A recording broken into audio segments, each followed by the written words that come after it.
Itu dia. Setelah 9 tahun jauh dari layar, alam semesta Harry Potter akhirnya kembali ke sorotan dengan buku baru dan, terutama, seri film baru yang diawasi oleh J.K. Rowling. Hewan-hewan fantastis. Di sini di Trash, kami sangat bersemangat untuk melihat bagaimana ini akan berjalan. Bagaimanapun, ini adalah cerita yang sangat memengaruhi masa kecil kami. Untuk merayakannya, kami pikir akan luar biasa untuk mengingat bersama 6 rahasia menakjubkan dan belum terpecahkan dari saga Harry Potter. Perang Besar Sihir Pertama. Perang besar ini sering disebutkan dalam saga Perang Kegelapan yang diatur oleh Voldemort yang ingin mendirikan tatanan sihir yang kuat, otoriter, dan tenggelam dalam sihir hitam. Kita tahu bagaimana itu dimulai, mengapa Voldemort mengatur perang ini, apa niatnya, niat yang relatif sederhana, kehausan akan kekuasaan yang semakin besar, dan kita tahu bagaimana itu berakhir. Bahkan di akhir perang inilah kita memiliki konteks penting untuk cerita Harry Potter. Penyiksaan keluarga Nonduba oleh Bellatrix Lestrange, peran sebenarnya dari karakter seperti Sirius Black, wali Harry Potter atau Snape, dan bahkan Peter Pettigrew. Puncak sejarah ditandai dengan kematian orang tua Harry dan kekalahan Voldemort yang dihadapi dengan sihir paling kuat dari semuanya. Cinta tanpa syarat yang dimiliki Lily Potter untuk putranya yang masih sangat muda. Peristiwa ini cukup untuk memahami tantangan yang dihadapi Harry Potter, tetapi penting untuk diingat bahwa Perang Besar konon dimulai pada tahun 1970 dan berakhir pada tahun 1941, total 11 tahun pemerintahan teror. Selama periode ini, Voldemort dibantu oleh pelahap maut melakukan banyak kejahatan, pembunuhan, penghilangan, penggunaan sihir terlarang, dan banyak lagi. Kita dapat mengatakan bahwa ini adalah bab paling gelap dalam sejarah komunitas sihir dalam ingatan terkini. Voldemort bercita-cita untuk menerapkan hierarki di antara semua makhluk sihir, mengangkat penyihir darah murni ke puncak. Itu adalah masa ketidakpastian, kekerasan, dan ketakutan yang meluas. Tidak ada yang bisa mempercayai siapapun. Ini membantu menjelaskan mengapa semua orang takut mengucapkan nama penyihir kegelapan, dan itu sangat masuk akal. Namun, sedikit yang kita ketahui tentang bagaimana dunia sihir diorganisir pada masa itu. Lebih dari 1 dekade celah yang tetap diselimuti misteri. Namun, pasti ada banyak materi untuk dieksplorasi. Kita bisa membayangkan adanya perlawanan yang sudah ada jauh sebelum pembentukan Orde Phoenix. Tersebar, dikendalikan, Hogwarts yang berubah, dingin dan suram, dengan konflik internal, bahkan di antara pelahap maut, dan populasi yang lumpuh karena teror, yang kadang mengkhianati, kadang bekerja sama dengan penyihir kegelapan, sementara yang lain berusaha menyembunyikan anak-anak darah campuran. Akan sangat menarik untuk melihat serial yang mengeksplorasi semua ini, mungkin dalam gaya The Man in the High Castle. Bagaimana dengan agama dan asal-usul sihir? Apa peran agama dalam Harry Potter? Ini adalah pertanyaan yang layak diajukan, karena saga ini tidak pernah membahas topik tersebut secara langsung. Kita tahu bahwa para penyihir merayakan Natal dan Paskah, mungkin lebih karena aspek komersial dari perayaan ini, tetapi tradisi ini bertahan, bahkan di antara para penyihir. Kita juga tahu bahwa orang yang meninggal dikuburkan dan bahwa bahkan pada batu nisan terdapat ukiran kutipan-kutipan religius. Ini adalah kasus misalnya pada batu nisan Lily dan James Potter, di mana terdapat kutipan dari surat pertama kepada jemaat di Korintus. J.K. Rowling pernah menyatakan dalam sesi tanya-jawab pada tahun 2015 bahwa sebagian besar agama diwakili di Hogwarts menjelaskan, misalnya, keyakinan beberapa karakter. Anthony Goldstein, murid Ravenclaw yang menganut agama Yahudi, atau saudari Patil yang merupakan penganut Sikh. Pada saat yang sama, ini cukup logis bahkan esensial untuk kelancaran dunia sihir. Bayangkan sebuah keluarga Mughal religius yang anaknya ternyata adalah seorang penyihir. Kali ketiga dia menerima surat penerimaan ke sekolah Hogwarts. Baiklah, pertama, ada kejutan. Tetapi terutama, kita tahu apa yang dia lakukan sebelumnya. Dia pasti mengikuti kurikulum yang kurang lebih umum di sekolah dasar, belajar membaca, berhitung, sejarah negaranya, dan lialals. Tetapi untuk seorang anak berdarah murni, memiliki dua orang tua atau bahkan hanya satu, penyihir atau penyihir. Nah, apa yang dia lakukan sebelumnya? Sebenarnya, kita tidak terlalu tahu apa yang dilakukan Ginny selama hari-harinya di buku pertama Harry Potter. Bahkan Ron tidak menyebutkan apa yang dia lakukan sebelum menjadi musuh di Hogwarts. Tidak ada institusi untuk sebelum usia 11 tahun. Seolah-olah pertama kali Anda menginjakkan kaki di sekolah adalah langsung ke sekolah menengah. Sayang sekali. Jadi, ya, kita bisa sangat membayangkan bahwa mungkin beberapa struktur dibuat untuk merawat anak-anak, mengajarkan mereka hal-hal dasar. Bayangkan lebih jauh bahwa jika kedua orang tua bekerja di Kementerian Sihir, seseorang perlu merawat anak-anak kecil.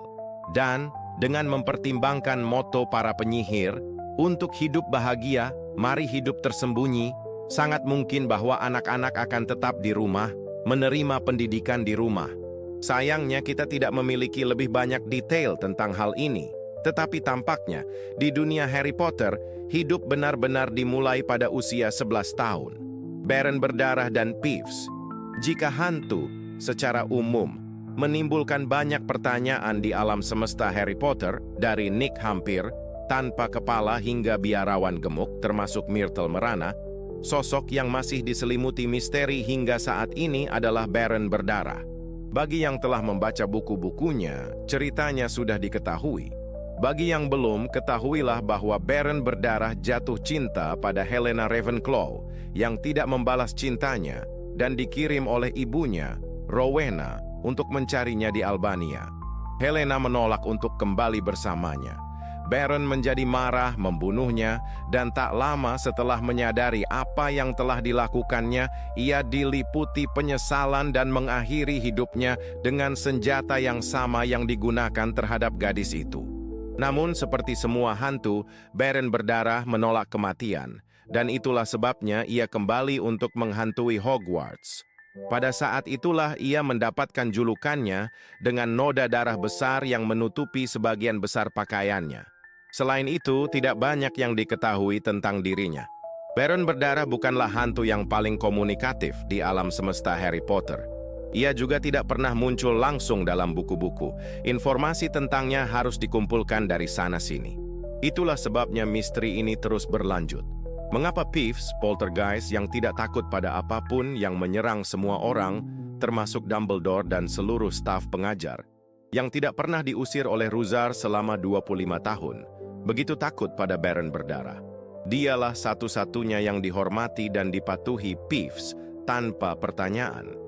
Dan untuk memberitahu Anda, Peeves sangat takut pada Baron sehingga hanya dengan menyebut namanya, makhluk nakal itu akan tenang.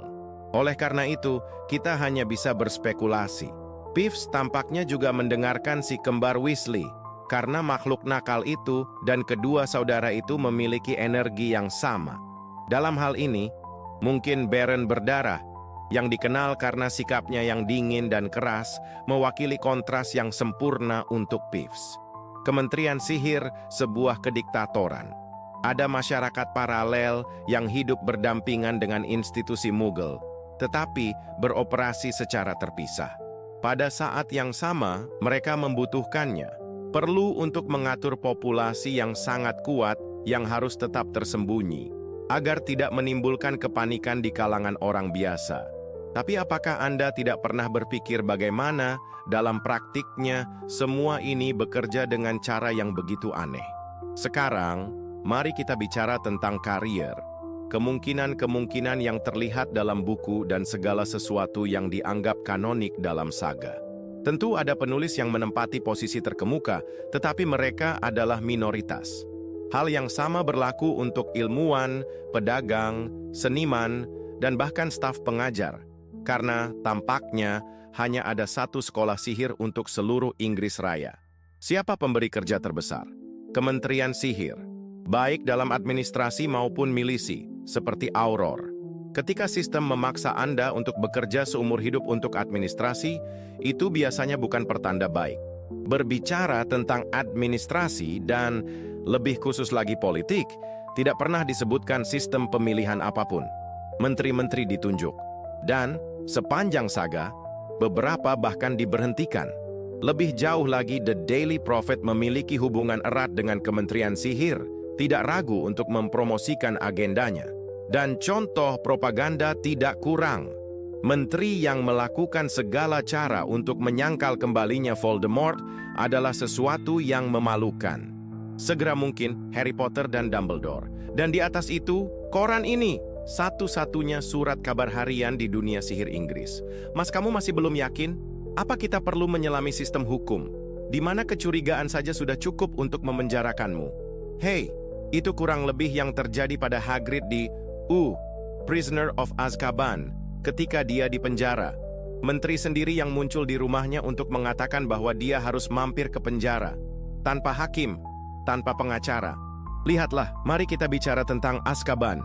Satu-satunya penjara pemerintah sihir Inggris, di tengah laut, di tengah dingin, di mana kamu terus-menerus disiksa oleh Dementor yang menyedot jiwamu dan merampas semua keinginanmu untuk hidup kapanpun mereka mau. Narasi Harry Potter dalam beberapa hal cukup Eurosentris. Semuanya terjadi di Inggris, dengan beberapa penyebutan sesekali tentang apa yang terjadi di bagian lain Eropa. Ada pembicaraan tentang naga dari Rumania, Albania, apa yang terjadi di Eropa Timur, dan sebagainya. Sebenarnya, satu-satunya momen di mana sekolah-sekolah saingan Hogwarts benar-benar disebutkan adalah di Goblet of Fire. Ya, benar, kita sudah memiliki Piala Dunia Quidditch di awal buku, tetapi terutama sebagian besar petualangan dipandu oleh turnamen Triwizard. Kita menemukan dua institusi lain, Beauxbatons, sekolah Prancis, dan Durmstrang, sekolah Bulgaria. Selain itu, tidak ada, benar-benar tidak ada. Tersirat bahwa selain beberapa preferensi magis tertentu dari setiap sekolah, seperti magi ofensif di Durmstrang, magi dipraktikkan dengan cara yang sama di mana-mana.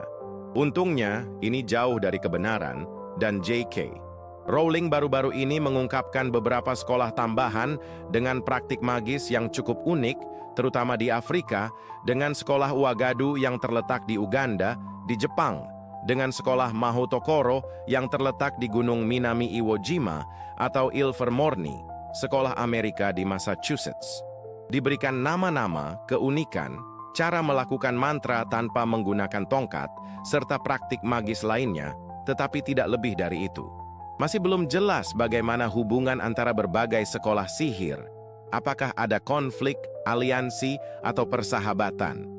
Banyak aspek yang masih kurang berkembang dan layak untuk dieksplorasi lebih lanjut. Sebuah alam semesta yang penuh misteri. Dunia Harry Potter dipenuhi dengan detail-detail kecil, beberapa tampaknya sepele, lainnya sangat relevan. Siapa yang bisa membayangkan, misalnya, bahwa sebuah film akan dibuat tentang penulis salah satu buku pelajaran Hogwarts, narasi J.K. Rowling ditandai oleh celah-celah yang gemar diisi oleh komunitas penggemar, menciptakan teori-teori yang semakin absurd. Hermione tidak membunuh Harry di akhir cerita dan bertingkah aneh dengannya sepanjang alur. Boom! Muncul teori ikatan persaudaraan. Sebenarnya, Hermione adalah saudara perempuannya. Kemiripan antara Ron dan Dumbledore mengundang penasaran. Bam! Sebenarnya, Dumbledore adalah Ron yang melakukan perjalanan waktu untuk membantu teman-temannya di masa lalu dalam melawan Voldemort. Atau, jika dia sudah sangat tua, ya, itu karena dia mungkin pergi terlalu jauh ke masa lalu dan akhirnya berada di Middle-earth. Dan sebenarnya dia adalah Gandalf. Ya, intinya, kamu paham idenya. Dan itu belum termasuk semua pertanyaan kecil yang masih belum terjawab, seperti mengapa Harry, Dumbledore, McGonagall, atau penyihir lain yang memiliki masalah penglihatan memakai kacamata, padahal hampir semuanya bisa disembuhkan dengan sihir. Saya ingat kita bisa meregenerasi tulang. Apakah Voldemort aseksual? Apa yang diungkapkan oleh Bogart jika kita takut pada Bogart? Apa yang terjadi pada tubuh Voldemort setelah kematiannya? Mengapa musang dipilih sebagai simbol Hufflepuff? Mengapa ular di kebun binatang di buku pertama? Sebuah referensi karena ular tidak memiliki kelopak mata.